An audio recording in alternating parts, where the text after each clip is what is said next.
Oke, selamat siang ya adik-adik. Perkenalkan, saya Bu Justina.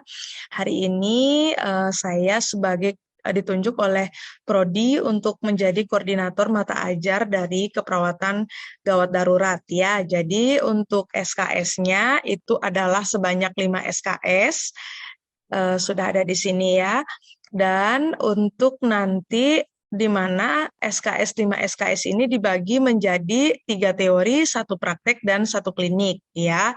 Jadi mata kuliahnya cukup berat ya adik-adik ya. Jadi nanti saya minta tolong untuk bisa belajar dengan baik seperti itu.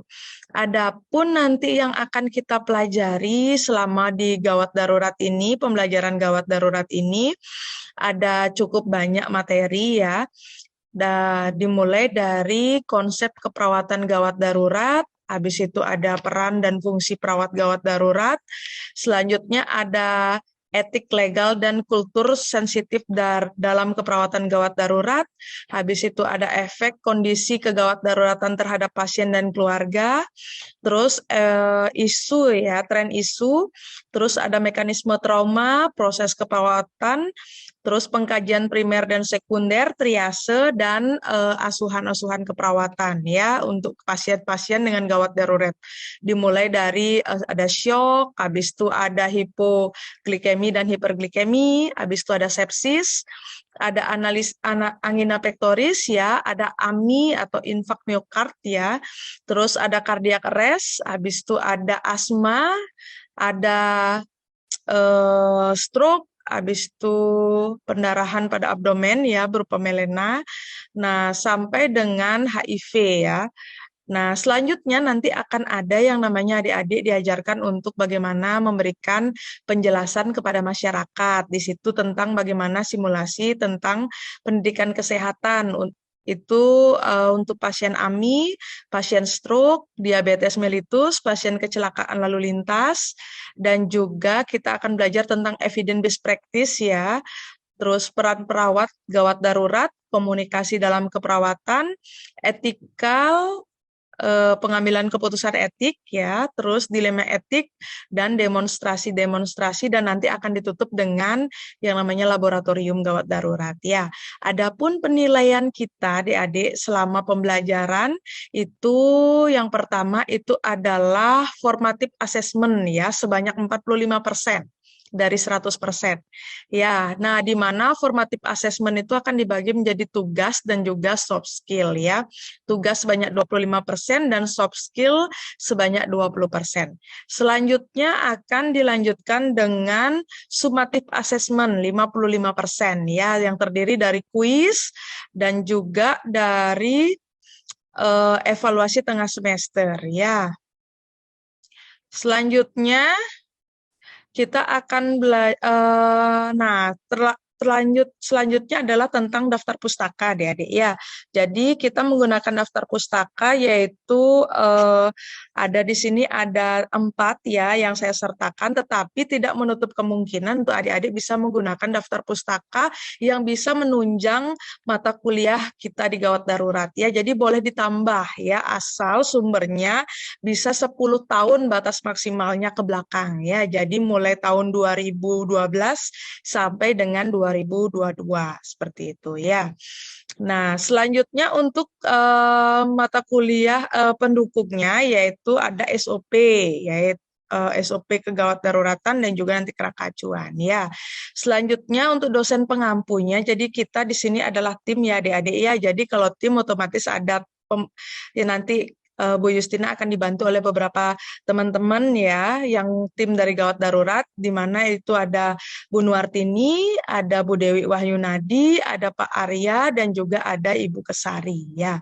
Dan jadwal perkuliahan kita selama di perkuliahan ini adalah Selasa jam 10 sampai dengan jam 14.25 dan hari Kamis jam 13.30 sampai dengan jam 16 seperti itu. Nah, selanjutnya untuk mata kuliah untuk jadwalnya ya. Jadi mata kuliah jadwal pembelajaran kita sebentar Bu Justina cari dulu. Nah, di sini ada dimulai dari Selasa 14 September 2021 ya adik-adik ya. Dengan saat ini dengan penjelasan silabus dan nanti akan dilanjutkan hari Kamis ya dengan dimulai dari Bu Dewi Wahyunadi dulu ya. Nanti Bu Justina akan masuk di hari Selasa 28 September 2021 dengan mata kuliah etik legal ya. Jadi nanti dari tadi yang Bu Justina jelaskan dari masing-masing part, nah itu akan dimasukkan ke hari-hari yang ada sesuai dengan jadwal mata kuliah seperti itu ya. Nah, selanjutnya adik-adik nanti akan ada yang namanya presentasi ya dari mahasiswa. Jadi untuk yang di atas nanti kami yang akan memberikan materi dan nanti ada yang adik-adik akan presentasi secara langsung seperti itu ya. Nah, selanjutnya di sini sudah ada. Nah, kita akan UTS adik-adik itu di tanggal 1 sampai 5 November 2021 ya. Dan nanti kita akan lanjutkan untuk kelas ya setelah UTS mulai tanggal 16 November 2021 sampai dengan eh, ditutup dengan UAS adik-adik ya, yaitu tanggal 16 sampai 22 Desember 2021. Seperti itu. Nah, selanjutnya yang paling ditunggu-tunggu sama mahasiswa biasanya penugasan ya. Jadi tugas yang ada, nah di sini saya memberikan tugas yaitu membuat asuhan keperawatan pada pasien dengan kondisi gawat darurat. Ya, di sini ada 21 judul penugasan yang nanti adik-adik harus kerjakan secara tim ya. Nah, nanti adik-adik bisa berkolaborasi dengan temannya untuk menyelesaikan tugas-tugas ini. Seperti itu ya. Nanti bisa dikerjakan dengan baik. Untuk panduannya nanti saya akan berikan ya seperti itu. Panduan dalam penyusunan asuhan LP, asuhan gawat darurat dan juga laporan kasus secara teori seperti itu. Nah, selanjutnya untuk presentasinya, presentasinya akan dilakukan sesuai dengan jadwal perkuliahan yang tadi ada penulisan tugas-tugas mahasiswa ya, seperti itu presentasi mahasiswa seperti itu. Nah, bagaimana form atau format dari penugasan? Di sini sudah ada ya adik-adik ya, ada cover seperti biasa ya, ada latar belakang, ada kata pengantar, habis itu ada materi laporan pendahuluannya ya. Selanjutnya nanti akan dilanjutkan dengan laporan kasus secara teori. Jadi bukan case study, tapi kasus secara teori dari asuhan keperawatan gawat daruratnya. Selanjutnya dilakukan pembuat penutup ya. Nah, selanjutnya dibuat PowerPoint dan nanti disimpan semua penugasannya dalam bentuk CD. Seperti itu. Nah, untuk penilaiannya, bobot untuk makalahnya itu 50% dan videonya juga 50%. Seperti itu. Ya, karena kita sekarang Zoom atau kita menggunakan media. Nah, adik-adik bisa membuat nanti video yang dimaksud ini adalah video presentasi agar bisa di-share nanti ketika perkuliahan dan presentasi di masing-masing jadwal yang sudah ditetapkan, seperti itu. Mungkin itu yang bisa Bu Justina sampaikan terkait dengan kontrak program kita untuk mata kuliah gawat darurat 5 SKS. Apakah ada yang mau ditanyakan? Apakah bisa dipahami untuk jadwal perkuliahan ini? Dinda, ada yang mau ditanya, Dinda? Atau adik-adik yang lain? Dari saya cukup, Ibu. Belum, Ibu. Bisa dipahami ya untuk nanti. Nah, untuk koordinator mata ajar, Bu Justina minta tolong untuk bisa menghubungi dosen untuk belajar itu untuk sebelum jadwalnya yaitu 2-3 hari ya, diingatkan dosennya yang ngajar supaya tidak terjadi keterlambatan. Dan untuk penugasan silahkan adik-adik dikerjakan secara tim supaya nanti tidak terjadi kelupaan membuat tugas seperti itu ya. Mungkin itu yang bisa saya sampaikan untuk kontrak program. Nah, saya mau tanya, apakah ada yang mau dirubah dari bobot mungkin? Adik-adik ada yang nggak setuju dengan bobot? Jadi ini adalah bobot penilaian sesuai dengan standar dari KKNI adik-adik ya di Prog Sarjana Keperawatan.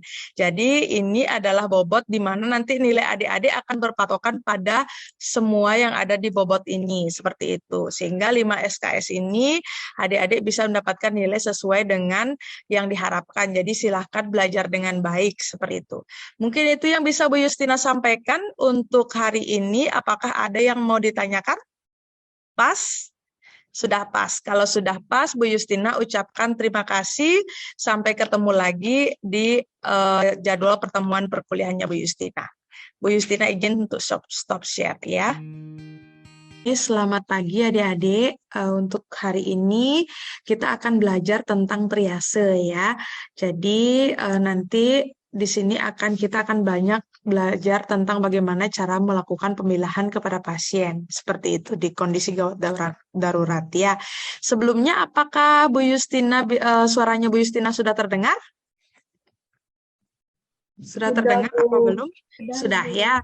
Oke, gimana kabarnya hari ini adik-adik? Sehat?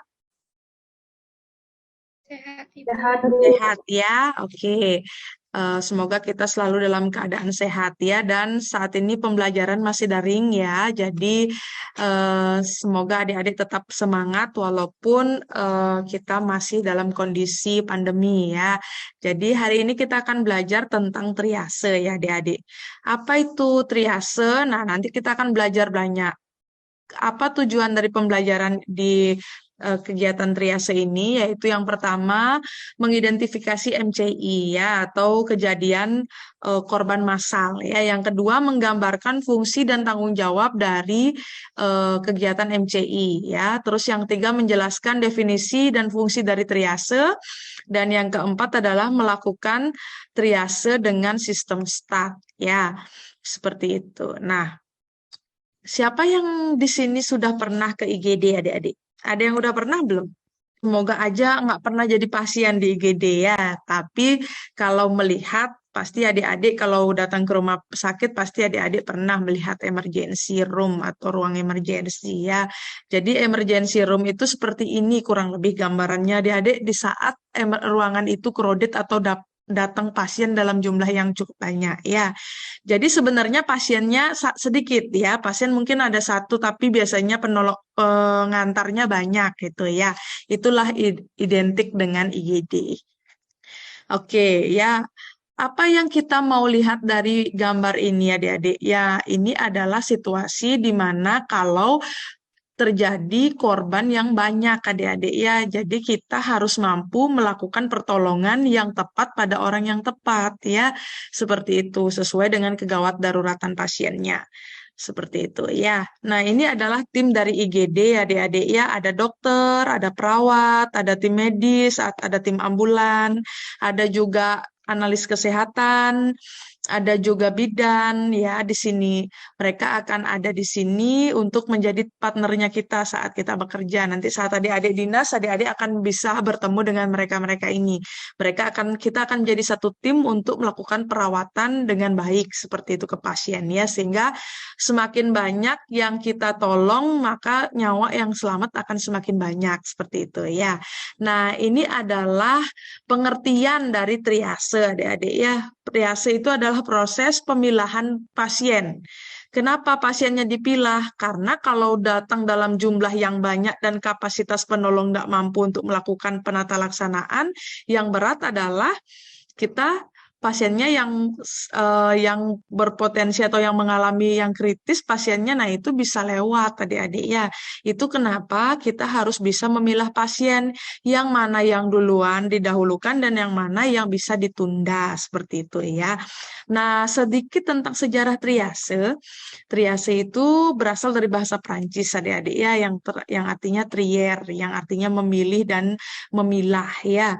Tujuannya adalah untuk menentukan orang yang tepat di tempat yang tepat dalam waktu yang tepat dan alasannya juga tepat seperti itu ya. Nah, ini sedikit tentang insiden korban massal ya. Kalau kita bahas korban massal itu apa gambarannya? Gambarannya itu adalah pastinya begitu korban yang dibilang korban massal otomatis jumlah pasiennya pasti nggak satu adik-adik, nggak dua juga, nggak 10 juga, tetapi jumlahnya banyak. Ya, banyak dari dalam artian lebih dari mungkin 30 sampai 40 orang. Seperti itu namanya dan biasanya penolongnya juga terbatas. Yang kedua akan mengganggu fungsi normal rumah sakit. Gimana maksudnya itu ya mengganggu dari bagaimana di rumah sakit itu misalnya perawat dinas pagi ada 5 orang, sekarang korbannya ada 50. Nah, itu ditanganinya susah seperti itu dan itu akan mengganggu fungsi dari keseharian rumah sakit untuk melakukan rawatan kepada pasien. Jadi ada pasien yang tidak tertolong seperti itu atau tidak dapat tindakan untuk pertolongan pertama seperti itu ya. Yang ketiga, bentuk dan kejadiannya bervariasi ya, tergantung dari kejadian yang menimbulkan korban yang banyak tersebut ya, bisa bencana. Bisa juga lagi ada hajatan ternyata makanannya beracun. Nah, seperti itu ya. Itu yang bisa terjadi atau gambaran dari insiden korban massal tersebut ya. Nah, apa itu insiden atau bencana ya? Nah, kita tahu gimana hal-hal yang menyebabkan banyaknya korban ya. Korban yang datang ke IGD bisa berasal dari bom, yang kedua bisa berasal dari bencana, yang ketiga bisa berasal dari gas beracun, yang keempat bisa berasal dari kebakaran, ya. Yang kelima bisa berasal dari gempa bumi, yang keenam bisa berasal dari gunung berapi yang seperti itu, ya. Bisa juga berasal dari kecelakaan beruntun. Nah, itu ya, itu yang namanya bencana. Ya, jadi sesuatu yang tidak terduga terjadi secara cepat dan menyebabkan korban banyak, itulah bencana ya. Nah, tujuan dari triase itu apa? Yang pertama pastinya menyelamatkan nyawa sebanyak mungkin yang bisa tertolong saat adik-adik menemukan korban itu ya. Nah, insiden korban massal dapat terjadi dimanapun dan menimpa siapapun adik-adik ya. Itulah yang namanya gini ya, kondisi yang tidak terduga ya. Otomatis harapan kita dengan melakukan triase adalah mendapatkan dapat menyelamatkan nyawa lebih sebanyak-banyaknya seperti itu. Oke, selanjutnya prinsip dasar triase adik-adik ini penting sekali ya. Yang pertama, 5 menit pertama menentukan siapa yang menjadi komandannya atau siapa yang akan menjadi ketua untuk trias officer-nya yang akan memberikan instruksi kepada tim ya itu. Nah, ingat bahwa insiden commander harus dapat berjalan untuk pengamatan tempat. Jadi, ketua tim ini harus mampu melakukan analisis lokasi di daerah kejadian bencana dan daerah korban yang banyak itu ya. Yang kedua adalah melakukan triasenya seperti itu ya. Nah, di sini ada fase-fase respon. Yang pertama adalah aktivasi. Yang pertama, aktivasi itu terdiri dari pertama kali kejadian itu ditemukan ya. Jadi di mana tempat terjadinya kejadian tersebut. Yang kedua, menilai tempat kejadian tersebut apakah dia aman atau tidak. Kalau nggak aman, otomatis penolong belum berani turun, ya. Kenapa? Karena nanti penolong bisa jadi korban. Itu yang dikhawatirkan. Sehingga kita harus melakukan penilaian terhadap tempat. Yang ketiga, menentukan komando, ya. Siapa yang memberikan komando untuk melakukan triase seperti itu ya. Untuk pelaksanaan atau penata laksanaan, nah kita akan mencari apa? Mencari korban ya. Korban itu kalau misalnya dalam kejadian bencana gempa bumi, nah korban itu kan bisa jadi tertindih di reruntuhan ya. Itu dicari, biasanya orang yang mencari itu adalah orang yang kompeten. Kalau kita tenaga medis, kita memiliki kompetensi untuk itu atau kita sudah terlatih untuk menemukan korban, maka kita bisa ikut mencari. Tetapi kalau yang belum memiliki latihan atau sertifikat untuk pencarian rescue, pencarian korban, maka kita bisa berada di lokasi pengumpulan korban seperti itu ya. Selanjutnya setelah korban ditemukan, dikumpulkan, maka akan dilakukan penilaian ya, dinilai mana yang dia triase hijau, mana yang kuning, mana yang merah ya. Selanjutnya setelah ditemukan maka dilakukan stabilisasi ya adik-adik ya. Jadi korbannya distabilisasi, ya, dibuat supaya airway, breathing, sirkulasi, disability, eksposurnya dalam posisi clear, seperti itu. Selanjutnya ada transportasi, jadi korban-korban yang sudah distabilisasi, stabil, dan butuh perawatan lanjutan di rumah sakit, maka dia akan ditransport dengan ambulan, ya, atau dengan helikopter, ya, atau dengan mobil.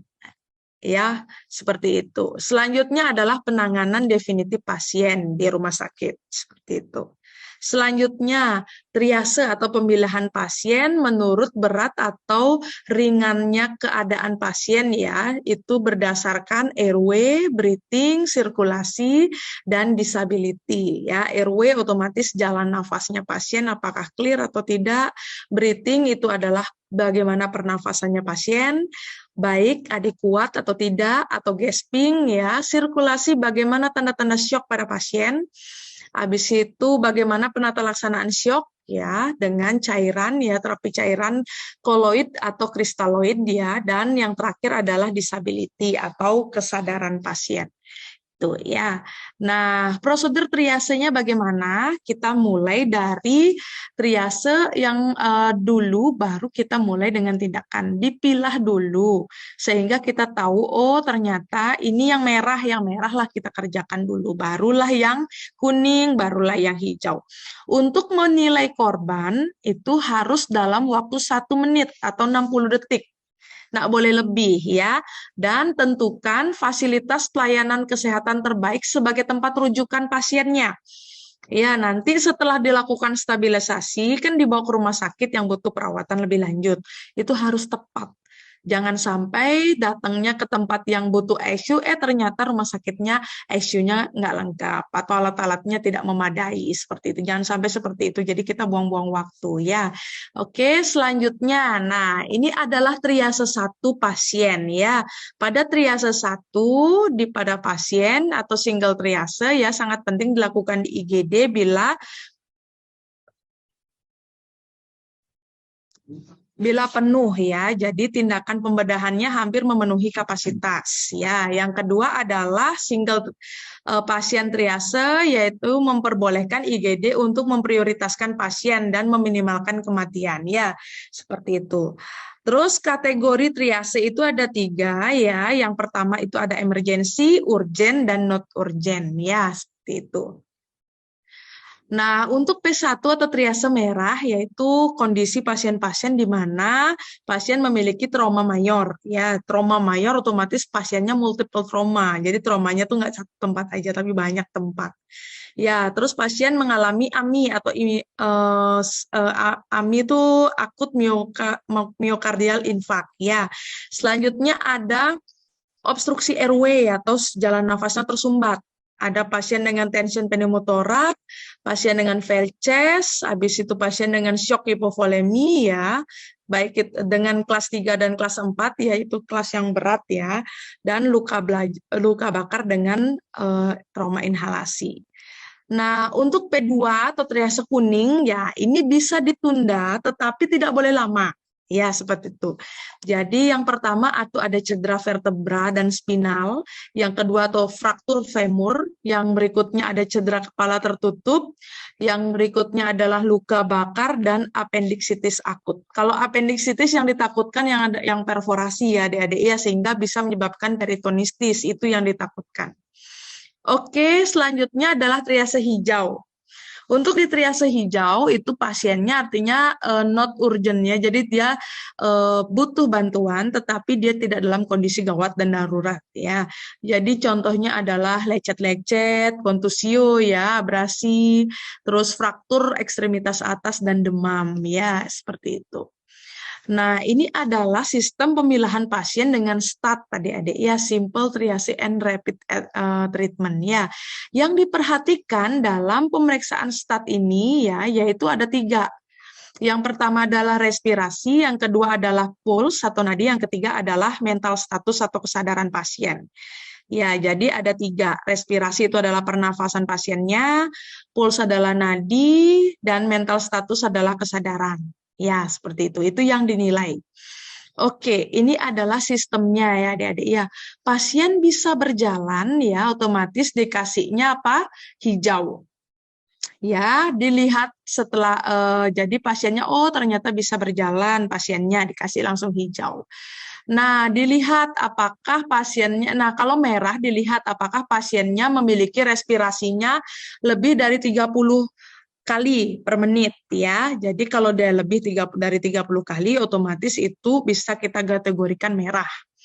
Nah, selanjutnya selain nafas ya juga dicek ya, apakah CRT-nya balik lebih dari 2 detik atau kurang dari 2 detik? Kalau lebih dari 2 detik otomatis apa namanya? Gini tanda-tanda syok ada ya, otomatis pasiennya bisa dikategorikan merah.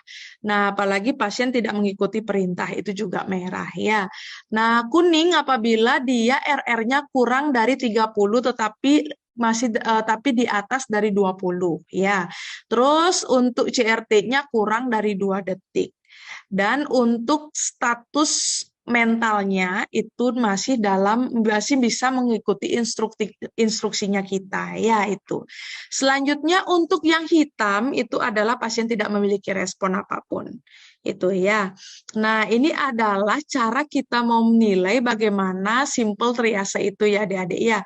Yang pertama, ketika kita melakukan triase yang berkumpul di situ yang merah, kuning, hijau, yang pertama kali dilakukan adalah kita harus meminta untuk yang hijau bisa kita singkirkan terlebih dahulu dengan cara kita minta yang hijau untuk mengikuti perintahnya kita untuk melakukan perawatan. Jadi kita singkirkan yang hijau supaya tidak terjadi kepanikan saat kita melakukan penilaian di merah dan di kuning. Ya, jadi di hijau jadi kita kasih perintah bagi Bapak Ibu yang bisa mengikuti perintah saya, bisa ikut saya untuk saya tolong seperti itu. Jadi satu tim triase sudah memegang yang triase hijau.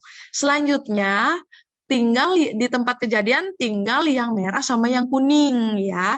Nah, selanjutnya yang dilakukan adalah kita melihat pasien ini dari dari airway ya. Pasien ini bernafas atau tidak?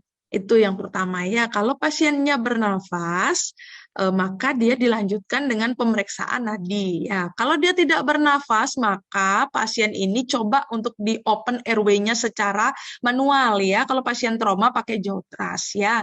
Oh, ternyata pasiennya tetap tidak bernafas, maka dikasih triase hitam. Tetapi kalau pasiennya bernafas saat di open airway-nya otomatis langsung dikasih warna merah. Seperti itu ya. Nah, saat pasiennya, nah itu untuk pasien yang tidak bernafas. Kalau pasiennya bernafas, maka yang dilakukan adalah cek nadi ya. Nadinya kalau dia lebih dari 30 kali pernafasannya lebih dari 30 kali, maka langsung dikasih merah ya. Kalau pernafasannya kurang dari 30 kali, maka cek nadinya. Kalau nadinya dia tidak normal atau lebih dari 100 atau kurang dari 60, maka kita langsung cari tempat pendarahan, mungkin ada kontrol bleeding ya, kita harus kontrol bleeding, biasanya pasien ini ada pendarahan baik internal maupun eksternal dan berpotensi untuk menurunkan nadinya ya. Nah itu maka bisa dikasih warna merah ya. Tetapi bila nadinya masih dalam kategori normal, coba dicek status mentalnya atau kesadarannya. Kalau misalnya pasiennya tidak sadar, maka kasih langsung merah. Tapi kalau pasiennya sadar, bisa mengikuti perintah, maka dia bisa ditunda dulu ya, jadi kasih warna kuning. Nah, ini adalah kartu yang biasanya kita gunakan untuk melakukan pemilahan pasien adik-adik ya. Jadi setelah kita dapat, oh ini warna kuning, nanti kita tinggalkan ini, kita lingkari. Oh, kalau misalnya dia merah, kita lingkari yang merah. Kalau dia kuning, kita lingkari kuning. Kalau yang hijau, kita lingkari hijau ya, supaya nanti ketika tim medis melakukan pertolongan, kita sesuaikan dengan kartu. Otomatis yang dilakukan penata laksanaan terlebih dahulu adalah yang merah, selanjutnya menyusul yang kuning, barulah yang hijau. Yang hitam nanti paling belakang ditolongnya ya, karena kita akan memakamkan dengan layak atau kita kembalikan dengan keluarga. Seperti itu. Ya, jadi seperti ini adik-adik ya, gambarannya jadi hijau dikumpulkan hijau ya, dia bisa berjalan. Yang hitam dia di hitam, yang merah yang di merah, yang kuning di kuning. Seperti itu ya, ini tim medis yang melakukan pertolongan. Sehingga yang triase merah ini yang akan dikirim pertama kali ke rumah sakit ya, setelah dilakukan stabilisasi, resusitasi di tempat kejadian, maka dia akan dikirim ke rumah sakit untuk pelayanan lebih lanjut. Selanjutnya akan menyusul yang kuning, seperti itu. Nah, oke adik-adik, itu mungkin kurang lebih dari gambaran triase yang bisa Bu Justina sampaikan. Ya, selanjutnya Bu Justina ada kasus ini untuk mengetahui seberapa banyak atau seberapa paham adik-adik. Bu Justina minta satu orang bisa membacakan kasusnya dan nanti di sini akan ada soal untuk adik-adik bisa jawab. Ya, siapa yang mau baca? Siapa yang mau baca? Awi mungkin ya? Awi ada di sini. Ada, Ibu, ada. Oke, Wi, silahkan dibaca kasusnya dulu, Wi. Nanti kita bisa jawab ya bersama. Nanti Bu Justina langsung berikan jawaban yang tepat dan bagaimana kita bisa melakukan orientasi terhadap jawaban. Oke, silahkan, Wi. Oke, mohon maaf sebelumnya Bu Yus tahu off kamera karena sinyalnya juga rada bermasalah. Untuk Baik, kasusnya, baik, bus, Awi. bus bermuatan 10 penumpang bertabrakan dengan kendaraan yang bermuatan 5 penumpang. Berikut beberapa korban di TKP. Anda merupakan triase officer saat ini. Lakukan triase untuk pasien-pasien tersebut, merah, kuning, hijau, dan hitam, dengan mengikuti kriteria START. Anda mempunyai waktu 1 menit untuk menilai setiap korban. Oke, Wi, langsung dijawab soal nomor 1 ya, Wi, ya. Silahkan. Oke. Wanita 17 tahun dengan luka yang luas, pendarahan pada kaki, pendarahan pada kaki 20 kali per menit. Karena pasien bernapas kurang dari 30 kali, berarti cek nadinya 65 kali per menit. Itu 65 kali per menit, berarti itu kalau pendarahan itu nadinya tinggi, dicek dulu karena nadinya enggak menyatakan itu rendah atau lemah ataupun itu tinggi, berarti dia di assess dulu mental statusnya histeris, berarti histeris nggak ngikutin komen atau arahan, nanti frontal bleeding langsung ke immediate care merah ya. Iya, betul ya adik-adik ya, ini triasenya merah. Kenapa? Karena yang pertama adalah terdapat luka luas di kaki ya, itu arahnya femur. Hati-hati sekali di femur karena pendarahan atau fraktur di femur baik close maupun open, risikonya adalah pendarahan hebat. Itu yang ditakutkan sehingga memang dilihat dari pernafasan masih dalam kondisi stabil, nadi juga masih dalam kondisi stabil, tapi pasiennya belum nggak bisa mengikuti perintah ya, sehingga ini berisiko untuk pasiennya nanti akan berjalan ke kondisi shock ya, itu sehingga triasenya adalah merah ya adik-adik ya. Ingat di femur adalah tulang panjang yang bisa mengeluarkan darah 1.500 dan menyebabkan shock hebat pada pasien. Terima kasih Awi. Selanjutnya, kasus kedua siapa yang mau coba? Boleh, siapa yang mau coba?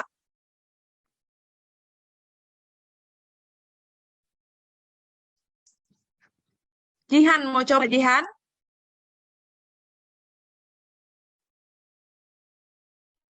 Iya, Bu. Oke, silahkan Jihan. Pasien B, pengemudi 51 tahun, terjepit di dalam rongsokan mobil, jelas terlihat ada cedera, kepala berat, penafasan tidak ada, nadi tidak teraba, kesadaran tidak ada respon. Hitam, masuk ke triase hitam. Betul ya, ini triasenya hitam ya adik-adik ya, karena sudah nafasnya tidak ada, pastinya sudah diperbaiki, jalan nafasnya tetap tidak ada, nadinya tidak teraba, dan pasien tidak berespon, artinya triasenya hitam. Oke, selanjutnya, Sukma ya, bisa Sukma? Coba Sukma, kasus nomor C, silakan Sukma. Pasien C, pria 45 tahun, mengeluh nyeri pada saat bernafas, terdapat luka memar dan bercak darah pada dada kiri. Untuk pernafasan 35 kali per menit, nadi 120 kali per menit dengan keadaan sadar. Di sini triase merah. Oke, betul ya. Jadi triasenya merah. Kenapa? Karena pasien ini dicurigai trauma dada ya. Nafasnya tinggi, nadinya cepat. Ini merah. Oke, lanjut pasien D. Siapa yang mau coba? Maya, ya Maya. Silakan Maya. Pasien D, anak laki-laki 3 tahun berada di jok belakang mobil. Pernafasan tidak ada, nadi lemah, kesadaran menurun. Triase merah, Bu. Triase merah. Ini masih bisa diselamatkan ya adik-adik ya, walaupun memang nafasnya tidak ada, mungkin dia ada sumbatan jalan nafas ya. Tapi ada nadi ya, otomatis pasien ini masih berpotensi untuk ditolong. Yang seperti ini jangan dikasih hitam ya. Kalau hitam otomatis nanti pasiennya langsung dibungkus ya, padahal masih ada harapan untuk hidup ya. Seperti itu. Oke, kita lanjut yang E. Siapa yang mau coba E? Siapa yang mau coba? Oki mau coba, Oki? Baik, Bu. Pasien Oke, E, silakan. wanita 26 tahun, jalani KP dengan mengeluh nyeri pada perut, terdapat luka memar, pernapasan 24 kali per menit, nadi 120 kali per menit, kesadaran sadar, itu termasuk dalam triase merah. Betul ya. Tadi kan sudah dijelaskan bahwa nafasnya kalau masih baik, coba lihat nadinya. Nadinya ternyata tidak baik atau lebih dari angka normal sehingga dia merah. Dan ini ada tanda-tanda pasien internal bleeding di abdomen adik-adik ya, berisiko untuk pendarahan syok derajat 3 dan 4 ya. Oke, selanjutnya siapa? Dwi. Dwi, pasien F bisa ya Dwi? Mudah ini ya. Mungkin open masih di mute ininya. Boleh di open dulu. Oke, silahkan Dwi. Anak perempuan 6 tahun menangis tidak terdapat luka. Hijau, Bu. Ini benar hijau ya. Kenapa? Karena pernafasannya walaupun 35 menit, ingat kita ini pasien anak. Kalau anak nafasnya tinggi memang ya 35 sampai 40. Nadinya itu masih stabil ya. Mungkin nadinya cepat karena pasien ini ketakutan ya, berpotensi untuk meningkatkan hormon adrenalin dan akan meningkatkan tekan nadi ya. Oke, kita lanjutkan. Pasien G, siapa yang mau coba? Siapa? Ada yang mau coba?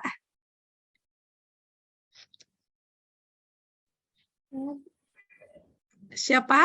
Noni, mau coba Noni?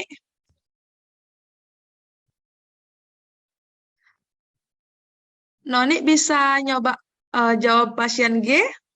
Bisa, Bu. Oke, silahkan Noni. Wanita 45 tahun mengeluh nyeri di pergelangan tangan kiri, tampak perubahan bentuk yang jelas, pernapasan 26 kali per menit, nadi pada pergelangan tangan tidak teraba, kesadaran sadar. Merah, Bu.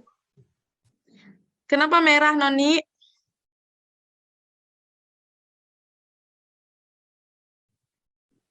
Karena nadinya tidak teraba dan ada Oke, penurunan. ya. Oke, ya, kita khawatirkan kompartemen sindrom ya. Jadi kita kasih warna merah. Oke, kita lanjutkan. Ini ya, siapa yang mau coba? Pasien H nih, mudah nih. Nur Fadila. Coba Nur Fadila jawab. Tanyanya Bu Justina, soalnya nomor yang pasien H. Pasien H, wanita 19 tahun, tidak sadar, perdarahan pada telinga, pernafasan tidak ada, kemudian nadi juga tidak teraba, kesadarannya juga tidak sadar, kita masukkan dia di triase hitam.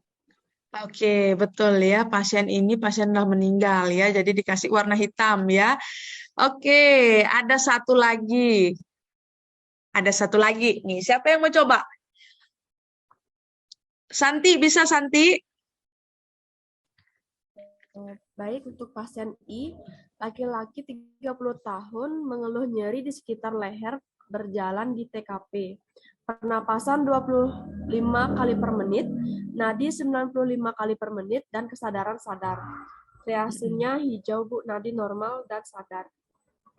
Oke. Ada pendapat lain nggak? Dinda mungkin. Pendapat lain ada, Din? Apa sama hijau, apa kuning, apa merah?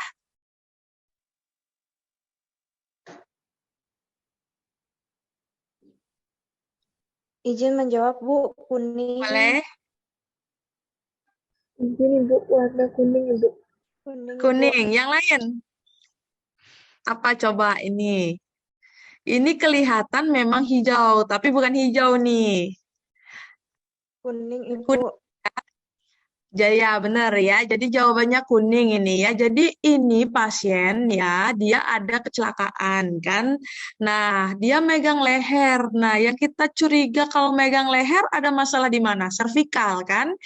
Nah, syukurnya pernafasannya masih dalam batas yang tidak normal sebenarnya ya, 25. Ya, 25 tuh kategorinya tidak normal, 12 sampai 20 normalnya ya kan. Kalau pernafasannya tidak normal, ini triase bisa warna apa? Warna merah ya. Jadi ini adalah pasien dengan triase warna merah karena RR sudah melebihi dari kapasitas atau batas dari normal 12 sampai 20 dan pasien cenderung untuk memegang leher, jadi kita curiga ada trauma dari servikal ya, sehingga ini pasien dikategorikan adalah triase merah, harus segera ditolong walaupun kesadarannya masih baik, tapi risikonya adalah kelumpuhan kalau salah dalam penanganan dari servikal. Di situ ada nervus phrenicus yang berpotensi untuk ini mengatur pusat pernafasan kita yang bisa berisiko pada apnu kepada pasiennya ya.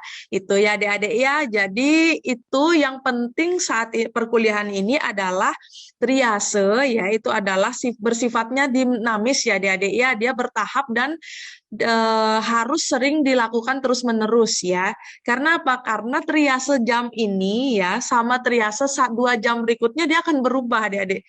Jadi bisa jadi yang kuning-kuning-kuning jadi merah semua.